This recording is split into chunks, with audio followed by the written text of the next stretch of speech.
اے لوگو گواہ رہنا، یہ آدمی کس طرح خدا کے سچے بندوں پر خدا ہی کی عبادت خانے میں الزام لگا رہا ہے۔ گواہ رہنا۔ اب یہ بات ثابت ہو گئی ہے، اور وہ بھی ان تمام مقدس علماء کے سامنے، کہ تمہارے اس معصوم چہرے کے پیچھے جس سے تم نے لوگوں کو اپنا گرویدہ بنایا ہوا ہے، ایک شیطان کار فرما ہے۔ اور ہاں، اسی شیطان نے تمہیں اس قدر گستاخ کر دیا ہے کہ تم یہودی مذہب کی ان برگزیدہ ہستیوں اور ان عظیم مشائخ اور ان پاک و پاکیزہ علماء شریعت کی اور اس مقدس بزرگ کی توہین کر رہے ہو جو دین خدا کا پاک باز محافظ ہے۔ اے یہودی علماء اور تم اے فریسیو، اگر میں نے کوئی گناہ کیا ہے تو مجھے ملامت کرو لیکن بھائیوں کی طرح، تاکہ خدا تمہیں اپنا دوست بنائے، اور اس طرح تم پیغام خدا کے سچے امین قرار پاتے۔ لیکن سب لوگ جانتے ہیں کہ تم لوگ مجھ سے دشمنی رکھتے ہو، اس لیے مجھے نصیحت ہی نہیں کر سکتے۔ تمہارے دلوں میں میرے لیے نفرت ہے۔ یہ بات ثابت کرتی ہے کہ تم لوگ ابراہیم خلیل اللہ کی اولاد نہیں ہو، صرف دعویٰ کرتے ہو۔ ابراہیم خدا سے اتنی محبت کرتے تھے کہ نہ صرف نمرود کے ان بتوں کو توڑا، بلکہ اپنے عظیم فرزند حضرت اسماعیل ذبیح اللہ کو بھی خدا کی رضا کے لیے قربانی کے لیے پیش کر دیا۔ اے بنی اسرائیل، جان لو میں خدا کا پیغمبر ہوں، اور میں تورات کی تائید کرتا ہوں، اور اس پیغمبر کی آمد کی بشارت دیتا ہوں جو خدا کا آخری نبی ہوگا، اور اس کا نام احمد ہوگا۔ بس کرو، بس۔ اپنی زبان بند رکھو، مار دو اسے، مار دو، قتل کر دو اسے، قتل کر دو اسے، مار دو اسے، مار دو اسے، قتل کر دو۔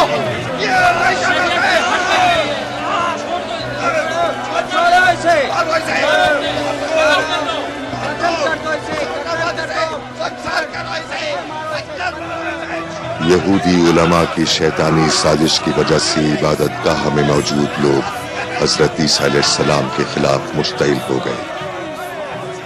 ہر شخص پتھر ہاتھ میں لے کر آگے بڑھ رہا تھا، لیکن حضرت عیسیٰ علیہ السلام اچانک ان کی نظروں سے غائب ہو گئے اور مسجد سے باہر اپنے حواریوں کے ساتھ بحفاظت نکل گئے۔ دوسری طرف کینہ پرور یہودی پیشواؤں کی اشتعال انگیزی کی وجہ سے بہت سارے لوگ ہنگامے کا شکار ہو کر قتل ہو گئے اور مسجد کا تقدس پامال ہو گیا۔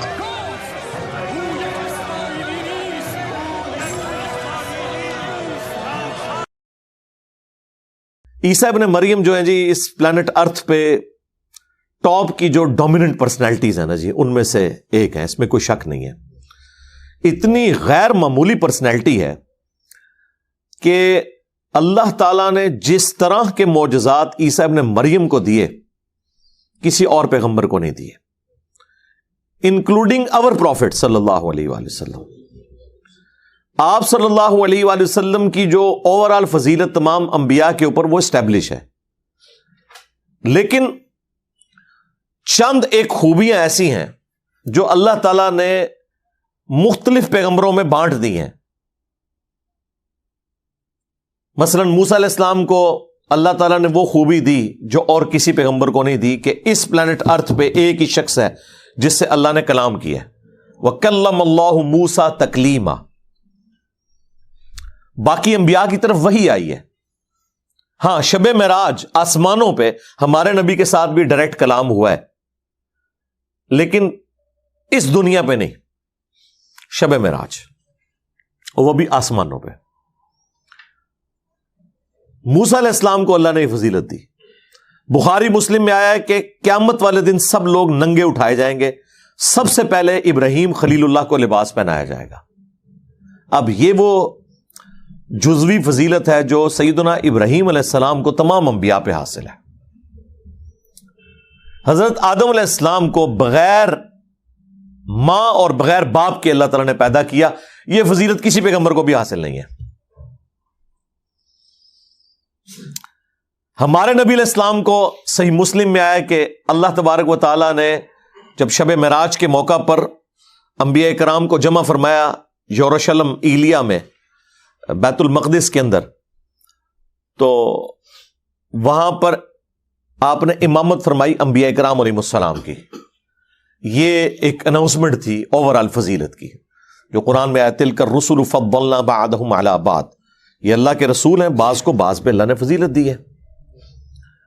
یہ تفضیل بین الرسل یا عربی میں تفضیل بین الرسل، یہ عقیدہ عین ایمان ہے، اس میں کوئی کسی کو شک نہیں ہونا چاہیے. لیکن تفریق بین الرسل یہ کفر ہے، جو قرآن میں ہے لا نفرق بین احد منہم، ہم ان میں ایمان لانے میں کسی میں فرق نہیں کریں گے.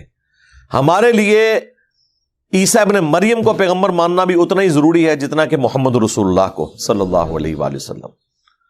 وہ سورۃ النساء میں آیا کہ اگر کوئی شخص سٹارٹ میں پارہ نمبر 6 کے سٹارٹ میں سورۃ النساء میں کہ اللہ اور رسول میں بھی ایمان لانے میں فرق کرے یا رسولوں میں ایمان لانے میں فرق کر دے، وہ پکا کافر ہے.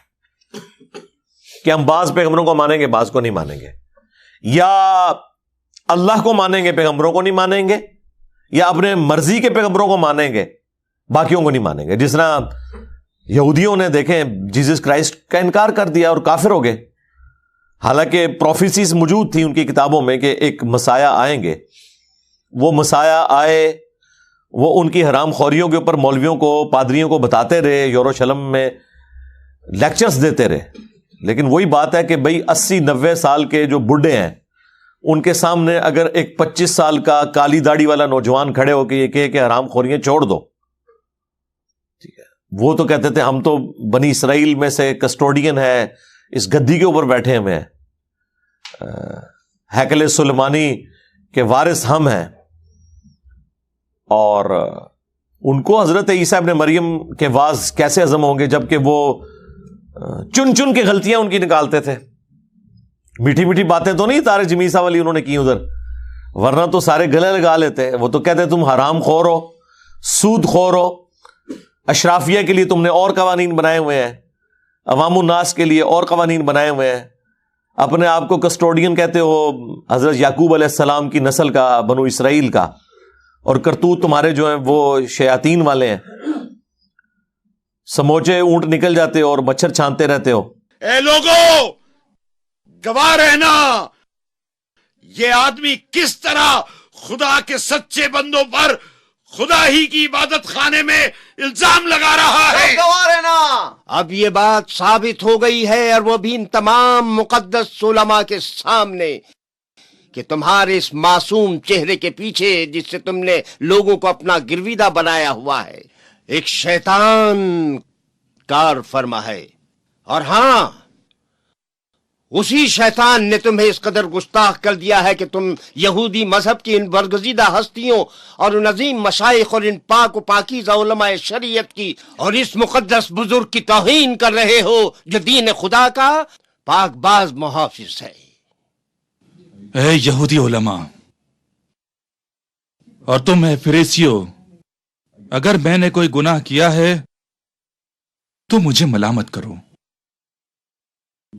کرو، لیکن بھائیوں کی طرح، تاکہ خدا تمہیں اپنا دوست بنائے، اور اس طرح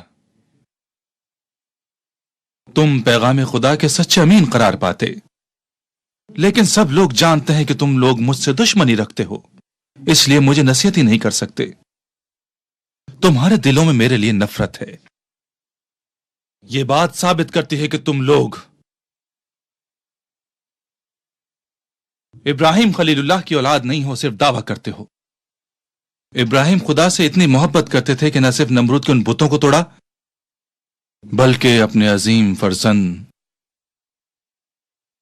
حضرت اسماعیل ذبیح اللہ کو بھی خدا کی رضا کے لیے قربانی کے لیے پیش کر دیا. اے بنی اسرائیل، جان لو میں خدا کا پیغمبر ہوں، اور میں تورات کی تائید کرتا ہوں، اور اس پیغمبر کی آمد کی بشارت دیتا ہوں جو خدا کا آخری نبی ہوگا. اور اس کا نام احمد ہوگا. بس کرو, بس. اپنی زبان بند رکھو.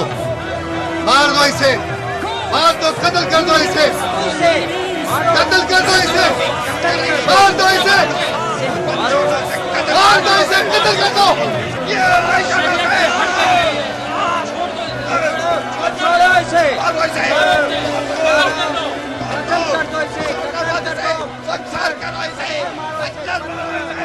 یہودی علماء کی شیطانی سازش کی وجہ سے عبادت گاہ میں موجود لوگ حضرت عیسیٰ علیہ السلام کے خلاف مشتعل ہو گئے.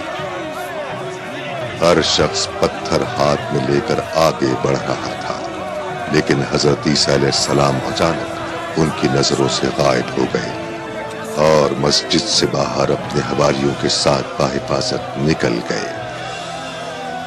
دوسری طرف کینہ پرور یہودی پیشواؤں کی اشتعال انگیزی کی وجہ سے بہت سارے لوگ ہنگامے کا شکار ہو کر قتل ہو گئے اور مسجد کا تقدس پامال ہو گیا.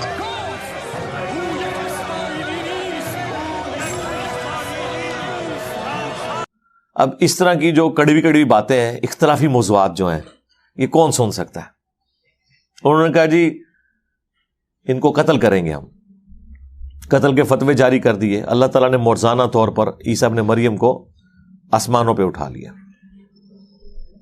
قرآن پاک میں حضرت عیسیٰ ابن مریم علیہ السلام کا نام ایٹ لیسٹ 25 دفعہ آیا ہے, اور آپ کا جو ذکر خیر ہے وہ تو بہت زیادہ ہے. سب سے زیادہ تو حضرت موسیٰ علیہ السلام کا ہے, چونکہ ان کے زندگی کے واقعات بہت زیادہ ہیں نا, وہ صاحب امت نبی تھے. حضرت عیسیٰ ابن مریم نے تو اپنی زندگی کا تھوڑا حصہ ہی گزارا ہے, اور پھر اللہ تعالیٰ نے انہیں آسمانوں پہ اٹھا لیا. حیات مسیح اور نزول مسیح علیہ السلام میری ویڈیو دیکھ لیں, ریکارڈڈ ہے, اس میں نے تفصیل سے گفتگو اس حوالے سے کی ہے. تو یہودیوں نے ان کا انکار کیا, گمراہ ہو گئے. عیسائیوں نے ان کی شان میں غلو کیا, گمراہ ہو گئے. مسلمان جو ہے حضرت عیسیٰ ابن مریم کے بارے میں وہی عقیدہ رکھتے ہیں جو ایک عقیدہ اللہ تعالیٰ کو توحید کے اعتبار سے مطلوب ہے. اسی لیے دیکھیں کہ چونکہ سب سے بڑا ایک ریلیجن پلانٹ ارتھ پہ اس وقت کرسچینٹی تھا جب نبی الاسلام تشریف لے کے آئے.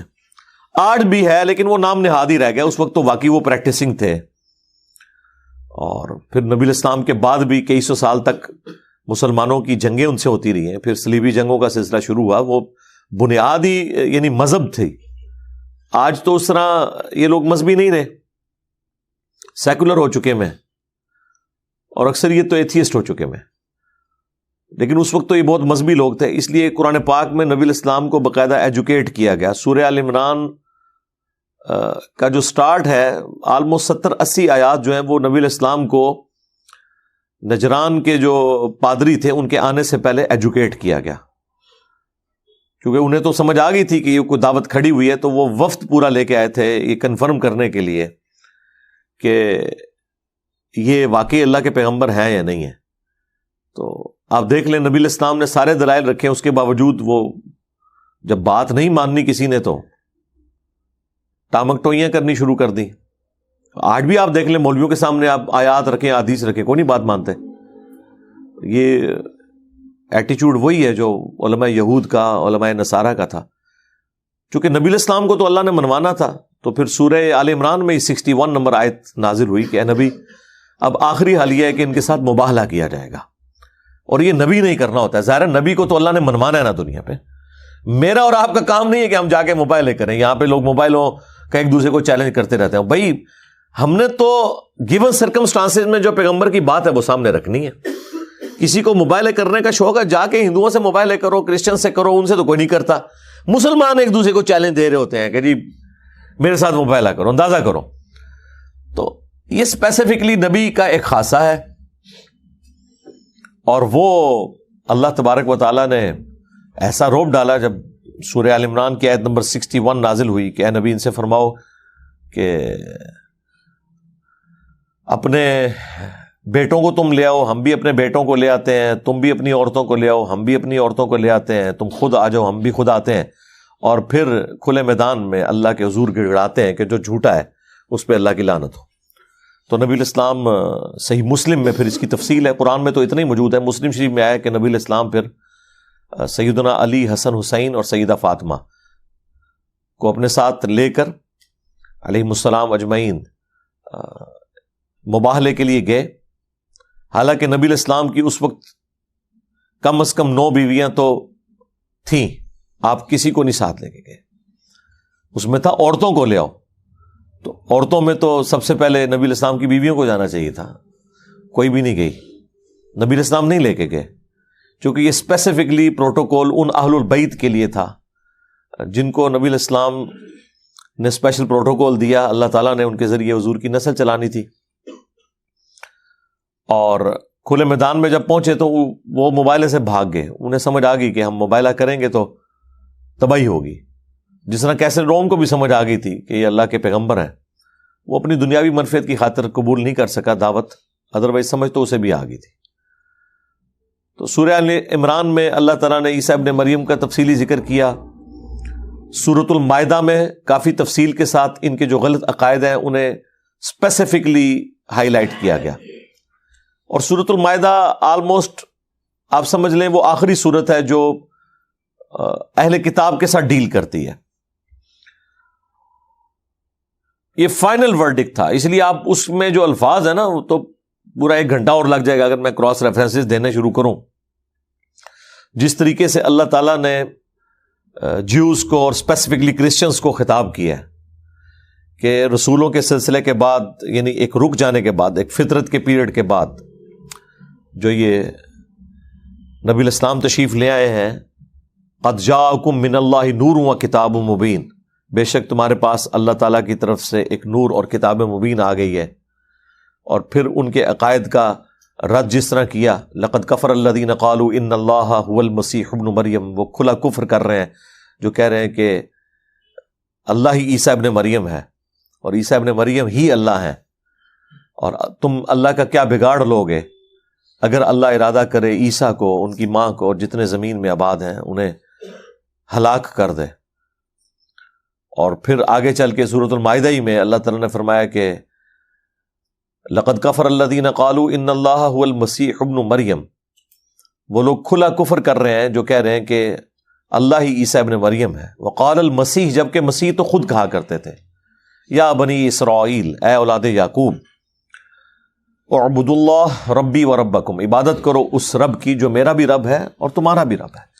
انہ من یشرک باللہ فقد حرم اللہ علیہ الجنہ ومأواہ النار وما للظالمین من انصار، بے شک جو کوئی اللہ کے ساتھ شرک کرے گا اللہ تعالیٰ نے ایسے شخص پہ جنت حرام کر دی ہے، اس کا ٹھکانہ دوزخ کی آگ ہے، وہاں اس کا کوئی مددگار نہیں ہوگا.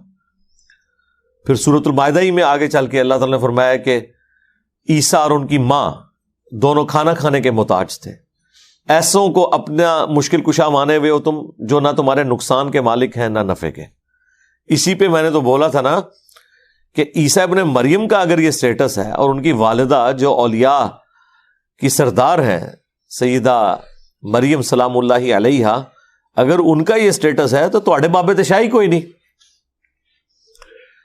اور پھر آگے چل کے جو فائنل کنکلوژن پھر سورۃ المائدہ کی ہوتی ہے نا، وہ قیامت کے دن کا منظر ہے جس میں اللہ تعالیٰ عیسیٰ ابن مریم کو کھڑا کریں گے اور پوچھیں گے کہ کیا تو نے لوگوں سے کہا تھا کہ تجھے اور تیری ماں کو اللہ کے سوا معبود چن لیا جائے؟ وہ کہیں گے اللہ مجھے کب شایع تھا کہ میں وہ بات کروں جس کا میں اہل نہیں ہوں. میں نے تو ان سے وہی کہا تھا جو تو نے مجھے وہی کیا تھا کہ عبادت کرو اللہ کی جو تمہارا بھی رب ہے اور میرا بھی رب ہے.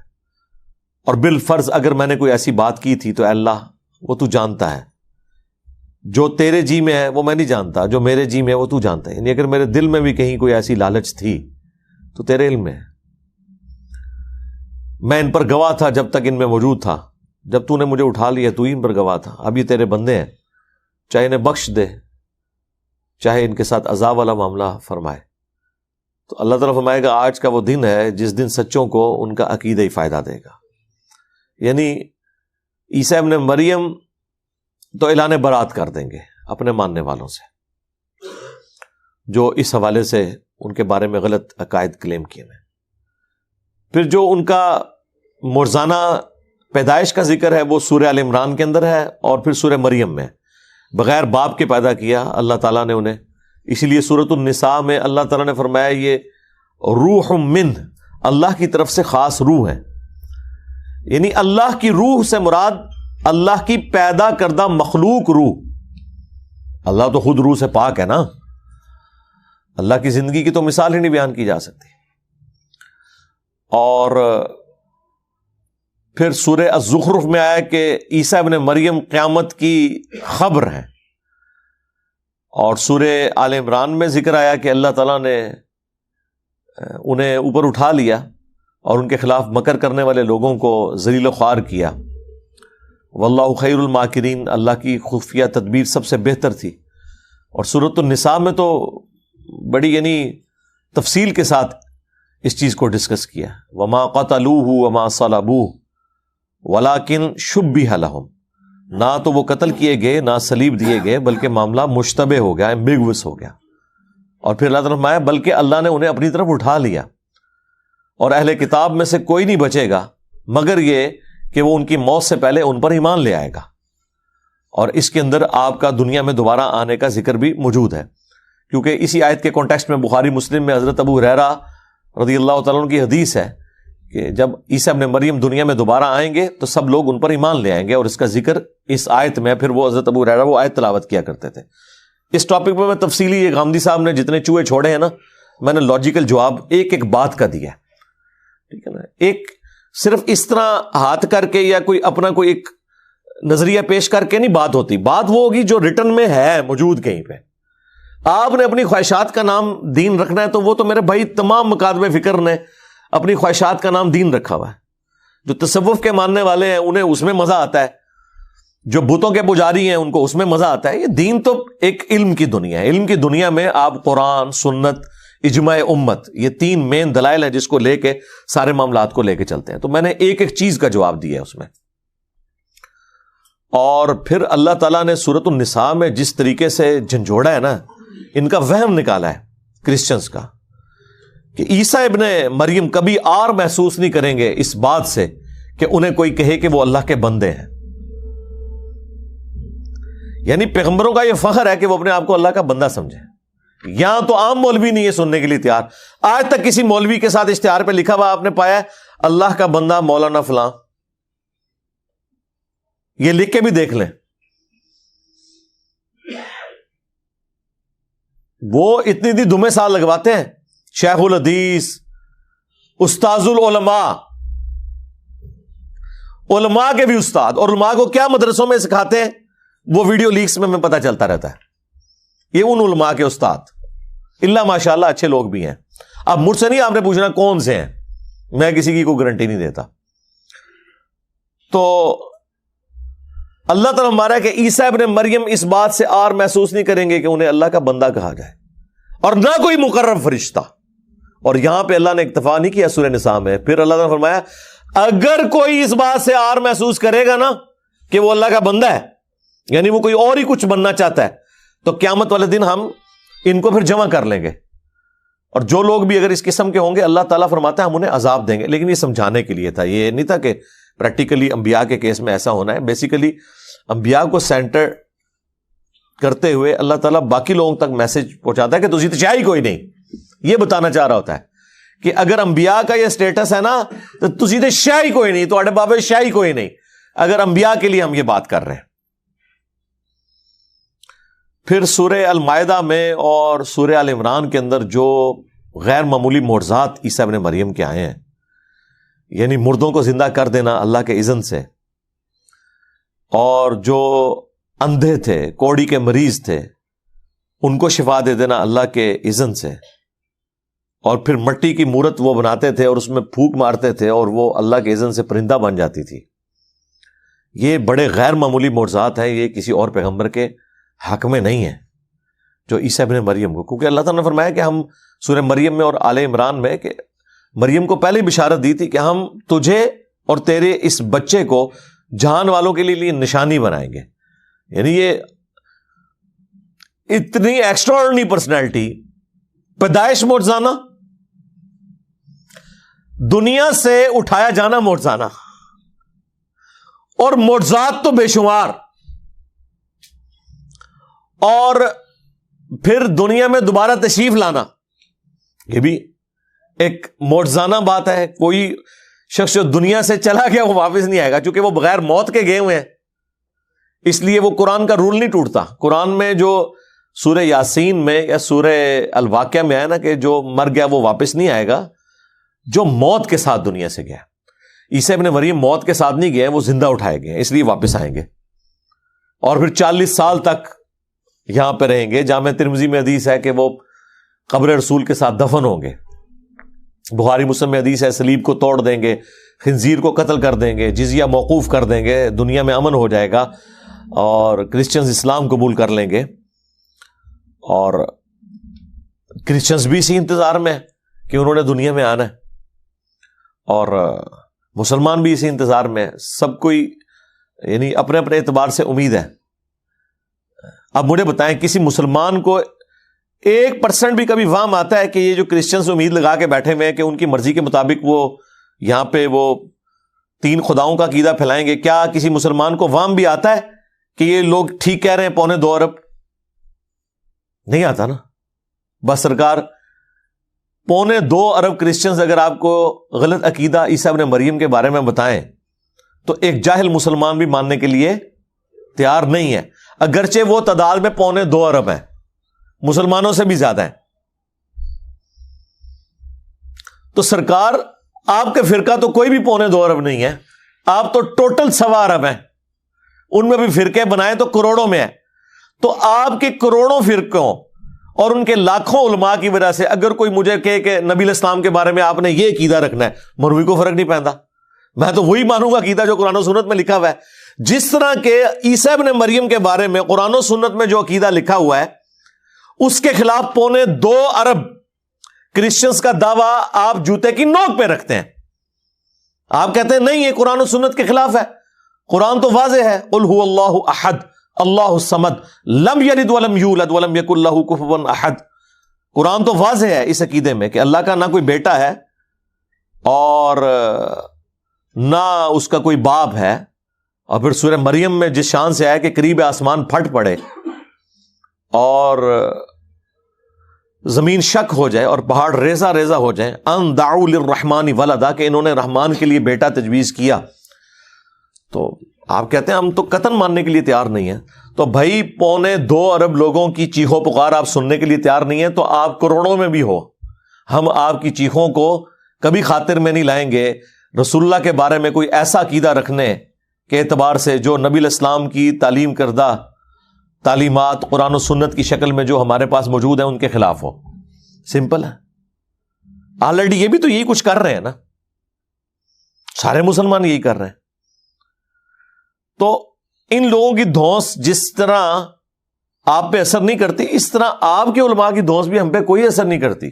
میں نے اس لیے بارہ کہا ہے کہ جن بابوں کے بارے میں آپ کا عقیدہ ہے نا یہ قبر سے بھی نکل آئے اور ہم سے کلام بھی کرنا شروع کر دیں، تب بھی ہم کہیں گے حق وہ ہے جو قرآن و سنت میں لکھا ہوا ہے۔ سیدھی سی بات ہے، ویسے ایسا ہوگا نہیں ہے، نکلتے ہی غائب کر دیں گے انہیں، لا حول ولا قوت الا باللہ پڑھ کے، ٹھیک ہے۔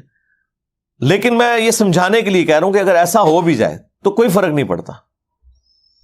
یہی تو امتحان ہے آپ کے لیے کہ آپ نے قرآن و سنت کو ماننا ہے یا دجال کے فالوورز کی طرح آپ نے شعبدہ بازیوں سے امپریس ہونا ہے۔ وہ دجال کے پیچھے جتنے لگیں گے وہ شعبدہ بازیوں سے امپریس ہوں گے نا۔ اور جو بخاری مسلم میں وہ کامل الایمان مومن کا ذکر ہے کہ وہ آئے گا سامنے اور کہے گا تو دجال ہے کیونکہ مجھے میرے نبی کا فرمان پہنچا ہے۔ وہ تو نہیں کہے گا منو حضور نے خواب ہی آ کے دسیا یا میں کشف کے ذریعے دیکھا ہے، فرمان کو لے کے چل رہا ہوگا، حدیث کو لے کے چل رہا ہوگا۔ تو آج بھی جو قرآن و سنت کو لے کے چل رہے ہیں وہی الحمدللہ حق پہ ہیں، کیونکہ اللہ تعالیٰ نے اس دین کی حفاظت کی ذمہ داری لی ہے، اور قیامت تک کے لیے انشاءاللہ تعالیٰ یہ دین قائم رہے گا اسی طریقے سے اپنی سچائی کے ساتھ۔ اور بخاری مسلم میں حدیث ہے میری امت کا ایک گروہ قیامت تک حق پہ قائم رہے گا، کوئی نقصان پہنچانے والا انہیں نقصان نہیں پہنچا سکے گا، وہ غالب ہی رہیں گے۔ غالب سے مراد ہے اپنے دلائل میں، کیونکہ اس حدیث کے اوپر امام بخاری نے باب باندھا ہے کہ اس گروہ سے مراد ہے ہوا اہل العلم، جو اہل علم ہے.